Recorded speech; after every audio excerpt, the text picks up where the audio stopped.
একজন গরিব অসহায় ব্যক্তি কুরবানি করার জন্য নিয়োগ করলেন। খুব প্রতাপশালী ব্যক্তি তার প্রতিবেশী ছিল, তিনিও কুরবানি করবেন।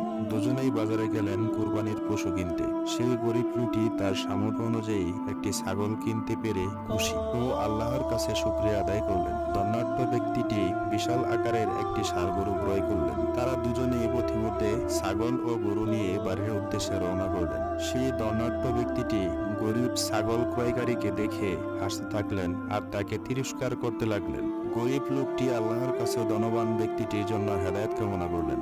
ঈদের আগের রাতে ধনাঢ্য ব্যক্তিটির ষাঁড় গরুটি হারিয়ে যায়। সে এক সময় বুঝতে পারে যে গরিব লোকটিকে তিরস্কার করার কারণে আল্লাহ তাকে এই শাস্তি দিয়েছেন। সে আল্লাহর কাছে দুই হাত তুলে ক্ষমা চাইলেন এবং বাড়ি ফিরে গেলেন। বাড়ি যেতেই দেখলেন ষাঁড়টি তার বাড়ির উঠানে ঘাস খাচ্ছে। সে খুশি হয়ে আল্লাহর কাছে শুকরিয়া আদায় করল।